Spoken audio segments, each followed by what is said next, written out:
تم سب بچے بیٹھے ہو، والدین کو اپنی جنت بنا لو، ماں باپ کو اپنی جنت بنا لو، ان کی دعا لے لو۔ میرے نبی نے فرمایا کاش میری ماں زندہ ہوتی۔ ماں کا خاص طور پر منشن کیا، میری ماں کیوں کہ باپ کو تو دیکھا ہی نہیں، اور ماں کو دیکھا ہے 6 سال۔ میری ماں زندہ ہوتی اور میں عشاء کی نماز کے مصلی پہ کھڑا ہوتا اور میرے گھر سے میری ماں کہتی محمد، تو میں ماں کے لیے نماز توڑ دیتا۔ میرا نبی کہہ رہا ہے۔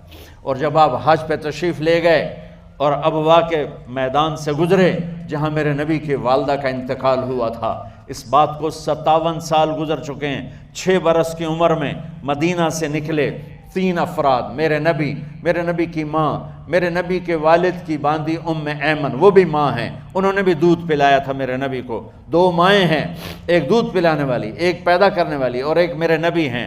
جب ابوا کے پہاڑوں میں پہنچے تو اچانک ہارٹ اٹیک سے حضرت آمنہ 25 سال کی عمر میں انتقال فرما گئیں، اور میرے نبی نے اتنا اس کا غم لیا۔ 6 سال کا بچہ، میں سن 2000 میں وہاں گیا تھا، میرے آنسوں نہیں رکنے کو آ رہے تھے کہ کہاں میرے نبی کی ماں کو اللہ نے اٹھایا، نہ کوئی آسرا، نہ کوئی سہارا، نہ کوئی رشتہ، نہ کوئی جھولی، نہ کوئی چھاؤں، ایسے تنہا یتیم کر دی۔ جب ان کو پتھروں میں دبا کے نیچے اترے، ایمن کو سے ہاتھ چھڑا کر بھاگے اور اوپر پہاڑی پہ چڑھ گئے۔ جب ایمن پیچھے گئیں تو ایمن نے کیا دیکھا کہ ابوا کے پہاڑ بھی رو رہے ہوں گے، اب ماں کی قبر کو چمٹ کے ایسے اوپر لیٹے ہوئے تھے، قبر کو پکڑا ہوا تھا، اوپر لیٹے ہوئے تھے۔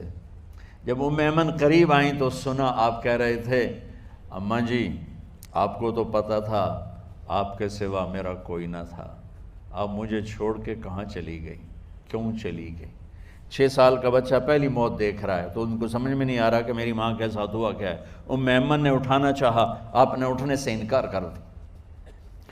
اس صدمے کو سینے میں لیے ہوئے 57 سال کے بعد، 7ویں دن بندہ رو نہیں سکتا، رونا ہی چاہے تو رونا نہیں آمدا، 57 سال کے بعد آپ اس وادی سے گزرے، اپنے اونٹنی کو ماں کی قبر کی طرف موڑ دیا، اور ان پلرز کو 3 گنا کرو تو وہ پہاڑ بنتا ہے، چھوٹی پہاڑی تھی۔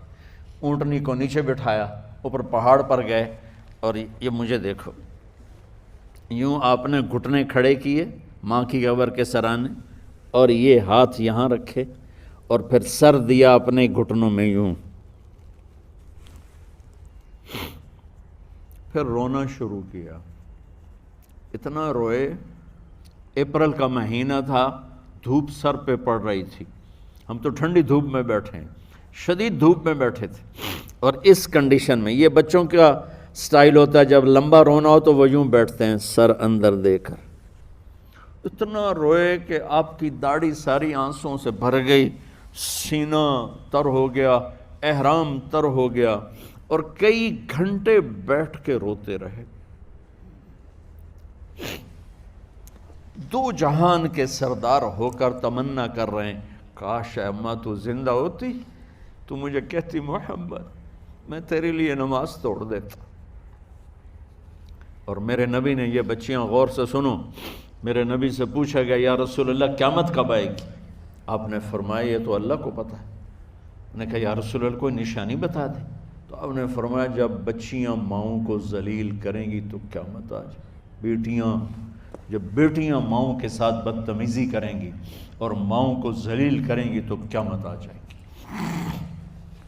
ایک ماں بیٹی کو میں بھول نہیں سکتا، ماں کے موٹے موٹے آنسو گر رہے تھے، اور بیٹی ماں سے کہہ رہی تھی بھوک نہیں، ہماری اپنی پنجابی زبان، بھوک نہیں، اوئے ہوئے ہوئے ہوئے، یہ تو ہم نوکر کو کہتے ہوئے ڈرتے ہیں، وہ ماں سے کہہ رہی تھی بھوک نہیں، یعنی بکواس نہ کر، اور وہ آگے چپ، صرف آنسو اس کے گر رہے تھے ایسا۔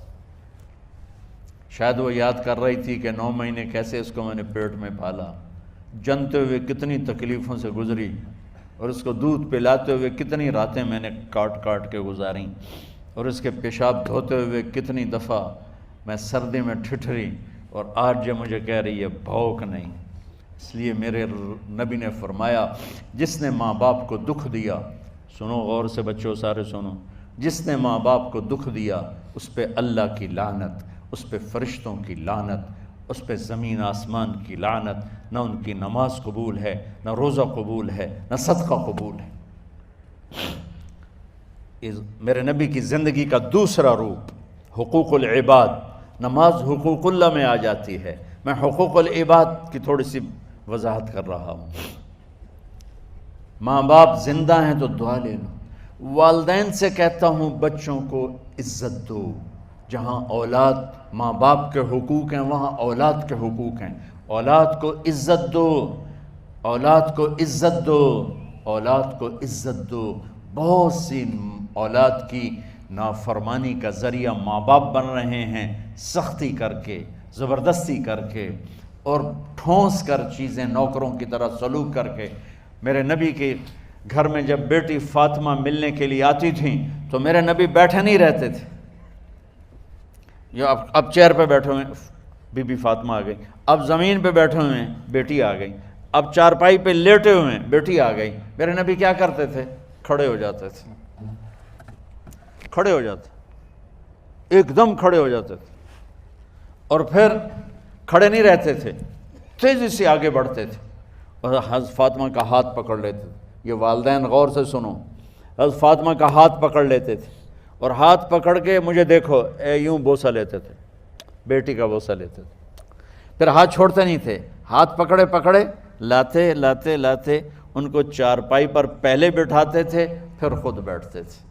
یہ باپ اور رسول ہو کر بیٹی کو یہ عزت دیتے تھے۔ پھر وہ جنت کی عورتوں کی سردار بنی، پھر وہ جنت کے سرداروں کی ماں بنی، پھر وہ اللہ کے شیر کی زوجہ بنی۔ تو والدین سے کہتا ہوں کہ اپنے بچوں کو عزت دو، عزت دو، عزت دو، عزت دو۔ پھر آپ سے زندگی کے بڑے فیصلے ہیں شادی، آپ لوگ اکٹھے پڑھتے ہو لڑکے لڑکیاں، اپنی شادی کے فیصلے خود نہ کرو، اپنے ماں باپ کے حوالے کرو، اس میں شرافت بھی ہے، اس میں برکت بھی ہے، اس میں رحمت بھی ہے، اور اس میں والدین کی دعائیں بھی ہیں۔ کورٹ میرج کو ہوا نہ دو، boyfriend girlfriend culture ہمارا نہیں ہے۔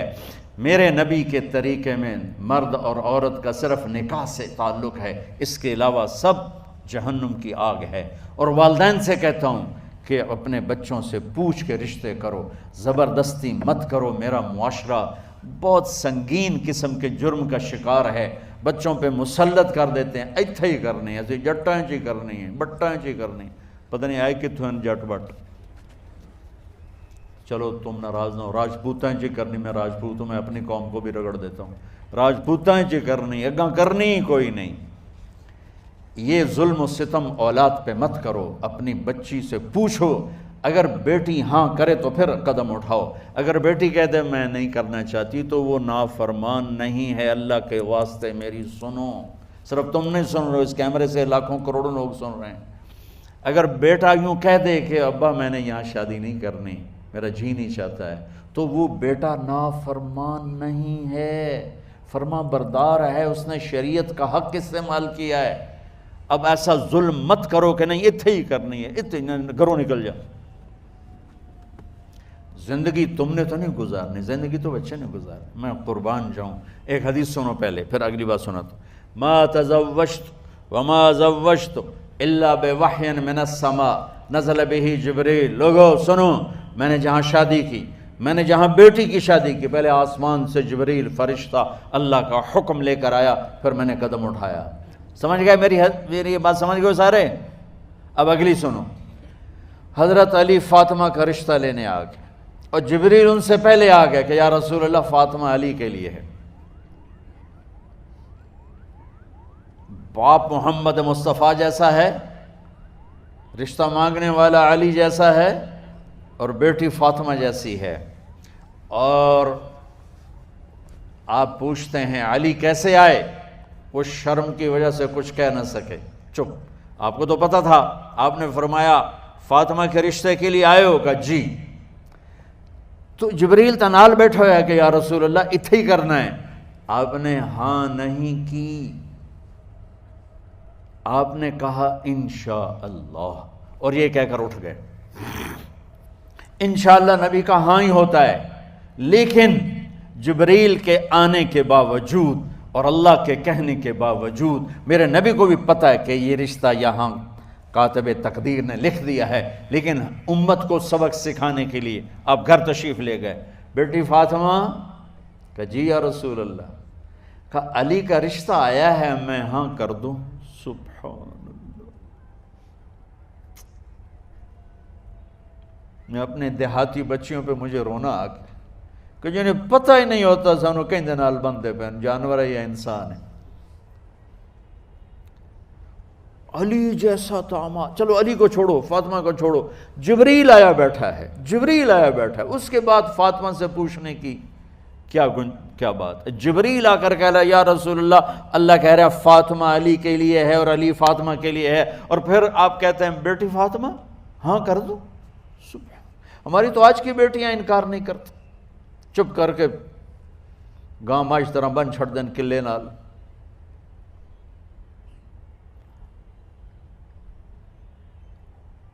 کوئی ان کے اندر کے جذبات کو سننے والا کوئی نہیں ہوتا، اپنی انانیت پر یہ فیصلے کرتے ہیں، اور میرا نبی کہہ رہا ہے بیٹی ہاں کر دو۔ سبحان اللہ۔ آپ کا کیا خیال ہے، فاطمہ نے انکار کرنا تھا؟ یہ تو یہ بیٹیاں نہیں انکار کرتی تو فاطمہ نے کہاں کرنا تھا؟ لیکن یہ سبق دینا تھا ان والدین کو جو نادانی میں نادانی کے فیصلے کر کے اولاد کو ہمیشہ ایک ٹھنڈی آگ میں دھکا دے دیتے ہیں۔ حضرت فاطمہ رضی اللہ تعالیٰ عنہا نے جب ہاں کی، پھر آپ باہر نکلے۔ اچھا مزے کا واقعہ ہو، حضرت علی اٹھ کے باہر نکلے تو صحابہ باہر کھڑے انتظار کر رہے تھے کہ کیا ہوا۔ حضرت علی کو بھیجنے والے تھے عبد الرحمن بن عوف۔ پہلے ابو بکر گئے تو آپ نے انکار کر دیا، عمر گئے رشتہ مانگا، آپ نے انکار کر دیا۔ عبد الرحمن بن عوف نے علی سے کہا آپ جائیں، آپ کا رشتہ رد نہیں ہوگا۔ کہنے لگے میرا تو ذاتی گھر بھی کوئی نہیں، مجھے کہاں سے رشتہ ملے گا، میں تو بالکل غریب ہوں۔ کہا نہیں تم جاؤ۔ تو واپس آتے انہوں نے عبد الرحمن بن عوف پہ چڑھائی کر دی، ویکھیا ہے نا تو میں نو گلے آئی، انکار ہو گیا۔ تو صحابہ نے پوچھا کیا ہوا؟ کہا کچھ کہا ہی نہیں، چپ کر کے اٹھ گئے۔ تو عبد الرحمن بن عوف کہنے لگے کچھ بولے صحیح، کہ بس اتنا کہا انشاءاللہ، کہا تو مبارک ہو، نبی کا انشاءاللہ ہاں ہوتا ہے۔ کہا اچھا، تو اتنے میں آپ باہر تشریف لے۔ کہا علی، کہا جی، کہا لو بلاؤ، لوگوں کو بلاؤ۔ ساری مسجد بھر گئی، آپ کے ساری مسجد فل ہو گئی۔ آپ ممبر پہ کھڑے ہوئے علی کو سامنے بٹھایا، کہا لوگو یہ جبریل میرے پاس اللہ کا پیغام لائے ہیں کہ میں فاطمہ بنت محمد کا نکاح علی بن ابی طالب کے ساتھ کر دوں۔ پھر آپ نے خطبہ پڑھا اور کہا کہ علی، ہائے ہائے ہائے، میں نے فاطمہ بنت محمد کو 400 درہم مہر کے عوض تیرے نکاح میں دیا، تو نے قبول کیا؟ حضرت علی نے زور سے نعرہ لگایا میں نے قبول کیا، اور سجدے میں چلے گئے، اللہ کا شکر کا سجدہ ادا کیا۔ پھر میرے نبی نے وہیں سارے مجمع کو شہد کا شربت پلایا اور تازہ کھجوریں کھلائیں، اور پھر جب رخصتی ہوئی تو آپ نے حضرت علی سے فرمایا کہ آپ آ کے لے جاؤ۔ پھر آپ نے حضرت ام سلمہ، حضرت حفصہ اور جناب حضرت عائشہ رضی اللہ تعالیٰ عنہ، ان تینوں کو بلا کر فرمایا تمہیں پتہ ہے نا مجھے فاطمہ سے کتنا پیار ہے، تو تم فاطمہ کو دلہن بناؤ، اس کی تیاری کرواؤ، اسے دلہن بناؤ۔ تو ان تینوں نے حضرت فاطمہ کو دلہن بنایا۔ پھر آپ نے حضرت علی کو پیغام بھجوایا، وہ تشریف لائے، اپنی اونٹنی لے کر آئے، حضرت عقیل ساتھ ہے، سلمان فارسی ساتھ ہے، اور دروازے پر اونٹنی بٹھائی، آپ علی کو اندر لے گئے اور یوں فاطمہ کا ہاتھ پکڑ کے علی کے ہاتھ میں دے کر فرمایا علی تمہیں نبی کی بیٹی مبارک۔ سبحان۔ پھر آپ نے کہا میری بیٹی فاطمہ، مجھے اپنے خاندان میں جو سب سے زیادہ محبوب تھا میں نے تیرا ہاتھ اس کے ہاتھ میں دے دیا ہے۔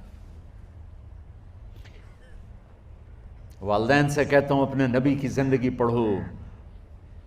میرا درد ہے کہ ہماری ثقافت میں اسلام داخل نہیں ہوا، ہمارے عبادت میں اسلام آ گیا، بہت سارا مجمع مرد عورتوں کا نمازی ہے، حاجی ہے، عمرے کرتے ہیں، لیکن ثقافت میں نبوت کی جھلک دکھائی دے، ثقافت میں اللہ کا نبی دکھائی دے، وہ نہیں ہے۔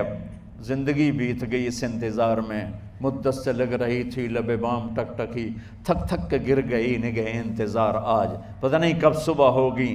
چلو کہتے تو جائیں مجھے ہے اگرچہ بت ہیں جماعت کی آستینوں میں، مجھے ہے حکم اذان لا الہ الا اللہ۔ والدین کے ذمہ ہے اولاد کو عزت دینا، ان کی سب سے بڑی خواہش میں ان کا احترام کرنا کہ زندگی انہوں نے گزارنی ہے، اور آپ کے ذمہ ہے والدین کے آگے سر جھکا دینا۔ اللہ کے واسطے کورٹ میرجز اور خفیہ شادیاں یہ نہ ہماری ثقافت ہے نہ یہ انسانیت ہے۔ ہمیشہ دکھ دردوں میں زندگی گزرتی ہے کہ اصل زندگی تو موت کے بعد آنے والی ہے۔ تو والدین پڑھیں شریعت کو، اولاد بھی پڑھے اپنے نبی کی زندگی کو۔ ایک شخص حضرت عمر کے پاس آیا ایک بیٹے کو لے کر، کہا امیر المومنین یہ میرا بیٹا بڑا نافرمان ہے اور مجھے بہت تنگ کرتا ہے۔ حضرت عمر کے پاس لاٹھی ہوتی تو انہوں نے یوں اٹھائی، وہ کہنے لگا حضور معافی دیا جائے، ایک میری گل سن لو۔ آپ نے فرمایا کیا؟ کہنے لگا ماں پیو دے بڑے حق ہیں، بالکل ٹھیک ہے، پر کوئی ساڈا حق بھی ہے ماں پیو تے؟ آپ نے کہا ہاں۔ آپ نے کہا ہاں۔ کہنے لگے ذرا وہ بتا دیں۔ کہا پہلا حق ہے اچھی ماں تلاش کرے، نیک عورت تلاش کرے۔ دوسرا حق یہ ہے نام اچھا رکھے۔ تیسرا حق یہ ہے اس کو قرآن کی تعلیم دے۔ کہا جی پھر سن لو حضرت جی، ایسا میرے پیو کو پوچھو اس حبشی عورت نال شادی کر کے مینوں حبشی ماں دیتی، انہوں کوئی عرب ماں ہی نہیں لتی۔